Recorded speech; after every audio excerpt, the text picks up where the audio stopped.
A dimly lit courtroom. The air is thick with tension. A woman, elegant but disheveled, stands in the defendant's box.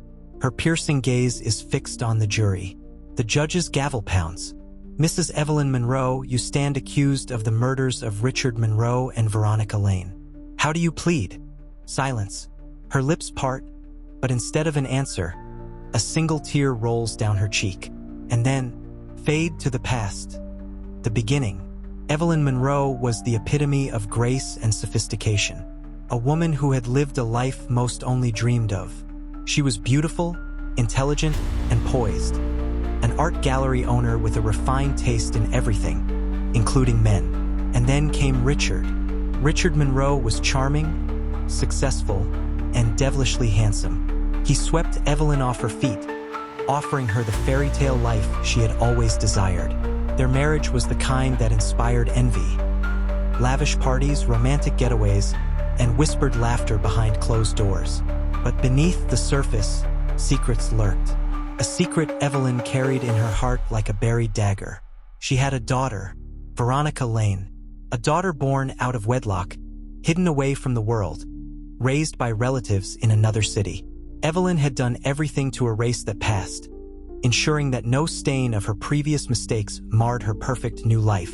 She had told herself that keeping Veronica at a distance was an act of love. But fate had other plans. Years into the marriage, Veronica, now a stunning young woman, reappeared in Evelyn's life. She had just finished college and wanted to reconnect. And against her better judgment, Evelyn agreed. At first, Richard was understanding, even supportive. He welcomed Veronica into their home, doting on her like a stepfather eager to make up for lost time. Evelyn was relieved, but then she noticed things. The stolen glances, the secret conversations, the way Veronica would return home late, her lipstick slightly smudged, her perfume intermingled with another's cologne, the way Richard's eyes lingered a little too long. The realization hit Evelyn like a freight train. Her husband was having an affair. With her daughter, Evelyn's world shattered. The man she loved, the man she had built a life with, had betrayed her in the most twisted way possible. And Veronica, her own flesh and blood, was complicit in this ultimate betrayal. The confrontation was inevitable. One night, Evelyn followed Veronica to a secluded cabin on the outskirts of town. A cabin she had assumed was only used for weekend retreats. But inside, she found them, Richard and Veronica, wrapped in an embrace that left no room for misinterpretation. The pain was unbearable. Richard tried to explain, weaving lies into apologies, but Evelyn had already heard enough. Her daughter, her own daughter, stood before her with neither shame nor remorse. "You're sick?" Evelyn spat, her voice trembling. Richard smirked, stepping closer. "And yet you loved me. Even after all your secrets, you thought you were better than me." Power shifted in that moment. Richard was no longer the devoted husband, nor was he the regretful sinner. He was a predator who had finally revealed his fangs. And Evelyn? She was prey that had nothing left to lose. That night, the storm raged outside as Evelyn's mind spiraled into madness. She watched them, laughing in the candlelight, their wine glasses clinking together in a toast she wasn't invited to. And then, everything went red. The knife felt heavy in her hand, but her resolve was like steel. She approached them silently, her heartbeat drowning out the thunder. One swift motion, then another. Richard gasped, clutching his chest as blood bloomed like a dark rose against his shirt. Veronica screamed, but it was too late. Another thrust, and then silence. Days later, the police found the bodies. The crime scene was a grotesque masterpiece of passion and vengeance. Evelyn didn't run. She didn't hide. When they found her, she was sitting in her art gallery, staring at a half-finished painting. A piece of work depicting a woman with a knife in one hand and a shattered heart in the other. She turned to the officers, a ghost of a smile on her lips. "I suppose justice is a matter of perspective." Back in the courtroom, Evelyn finally speaks.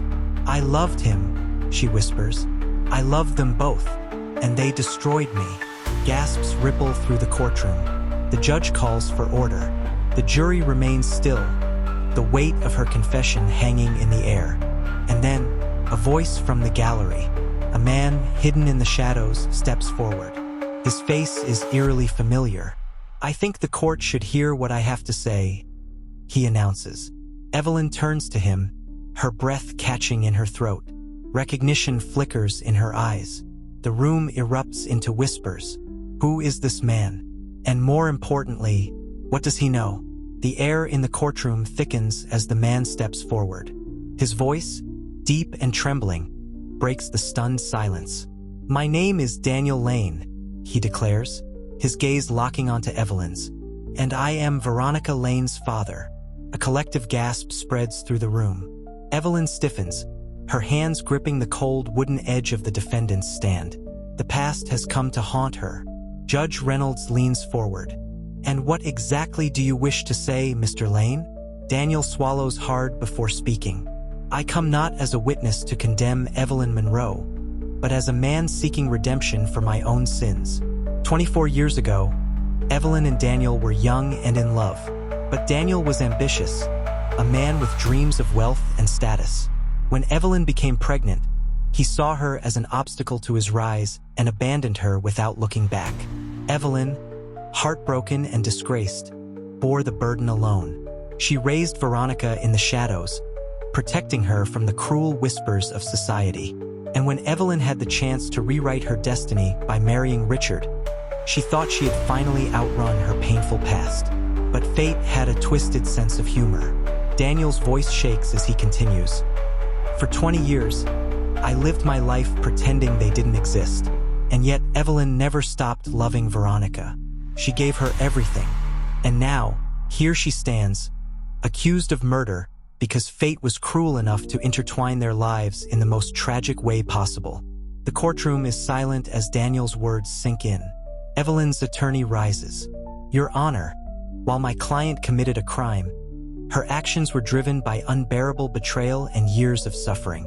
If we are to judge her, we must first understand the lifetime of pain that led to this moment." The prosecutor, a sharp-eyed woman named Claire Holloway, steps forward. "Pain is not an excuse for murder," she states coldly. "No matter her past, Evelyn Monroe took 2 lives." Evelyn finally speaks, her voice barely above a whisper. "I know what I did. I know I should feel guilt. But tell me, Miss Holloway, would you feel guilt for killing a man who stole the soul of your child?" Gasps ripple through the room. The jury shifts uncomfortably. The courtroom doors creak open, and a woman enters. Dressed in a sleek black suit, she walks with the kind of confidence that commands attention. She stops beside Claire Holloway and hands her a sealed envelope. Claire opens it and her face pales. Judge Reynolds raises an eyebrow. "Miss Holloway, is there something you wish to share with the court?" Claire hesitates, then clears her throat. New evidence has come to light. It appears that Richard Monroe had other victims. A stunned murmur spreads through the gallery. Claire places documents on the prosecution's table. "We have testimonies from multiple young women who claim Richard Monroe preyed on them. Many of them were around Veronica's age. The defense's claim that Richard manipulated and corrupted her daughter is not unfounded." Evelyn's lawyer pounces on the opportunity. "This proves that my client was pushed to the brink by a man who had no remorse, no boundaries. She was driven by desperation and pain, not cold-blooded malice." Claire exhales sharply. While these revelations are disturbing, it does not change the fact that Evelyn Monroe committed murder. Hours of deliberation stretch into what feels like an eternity. When the jury returns, the tension is unbearable. The foreman stands. "In the case of Evelyn Monroe, we find the defendant guilty." Evelyn closes her eyes, breathing deeply. She had expected this. Judge Reynolds continues, "However, given the circumstances surrounding the crime, including the psychological abuse endured by the defendant and the new evidence regarding Richard Monroe's predatory behavior, the court finds it just to reduce her sentence. Instead of life in prison, the court orders 25 years with the possibility of parole after 15. The courtroom erupts in mixed reactions. Gasps of relief, whispers of disapproval.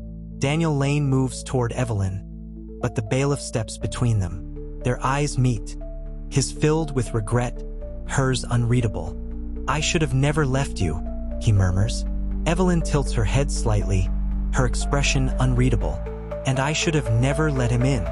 As Evelyn is escorted from the courtroom, Claire Holloway gathers her files. She's about to leave when a folded note falls from between the pages of evidence. Frowning, she picks it up and opens it. The handwriting is jagged, hurried. 3 words send a shiver down her spine. She wasn't alone. Claire's blood runs cold. She looks up, scanning the room. Her instincts scream that someone dangerous, is watching. Who left the note? And more importantly, who else was involved in the murders? Evelyn sat on the small cot, staring at the dim rays of sunlight filtering through the tiny barred window. 15 years had passed. She had paid her price. The prison walls had been both a punishment and a refuge, keeping her away from the world that had betrayed her, but also locking her away from the life she once dreamed of. Through it all, Daniel had been there. Letters, visits, unwavering support. The man who had once abandoned her had become her only anchor. "Evelyn Monroe," the warden called, unlocking the cell door. "It's time." She stepped forward, her heart pounding. The chains were removed, her prison uniform replaced with simple civilian clothes. She was free, but what kind of life awaited her? Outside the prison gates, Daniel Lane stood waiting. His hair was gray, his face lined with age, but his eyes held the same determination Evelyn remembered from years ago.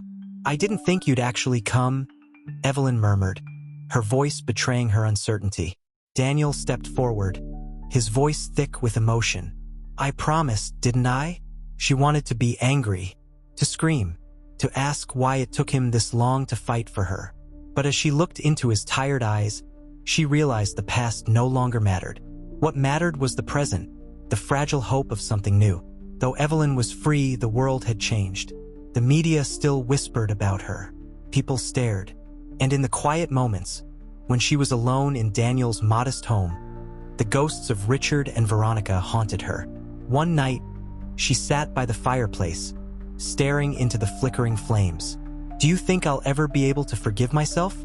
she asked softly. Daniel sat beside her, his fingers brushing against hers. "I think, in time, you'll learn to live with it. And maybe that's enough." Months passed, and Evelyn slowly adjusted to her new life. She and Daniel found comfort in each other. Their love rekindled despite the years and scars between them.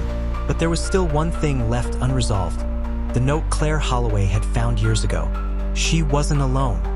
Who else had been involved? Claire had spent years trying to track down the person behind the message. One evening, she called Evelyn with an answer. "Evelyn," Claire said urgently, "I found something. Richard's business partner, James Carter, he knew everything. He covered for him, paid off the victims. He let it happen." Evelyn's hands trembled as she gripped the phone. "Where is he now?" Claire hesitated. "He's dead. Car accident. But before he died, he left a confession letter. He admitted to everything. And Evelyn, Richard had plans.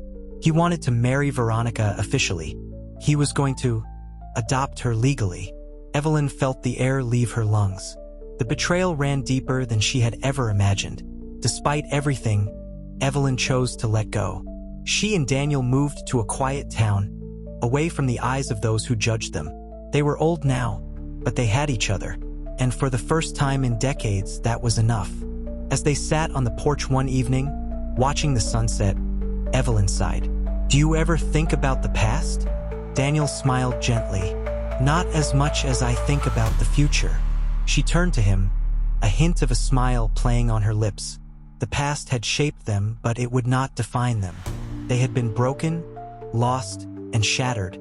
But together, they had found something worth living for. And for the rest of their days, they chose happiness over pain.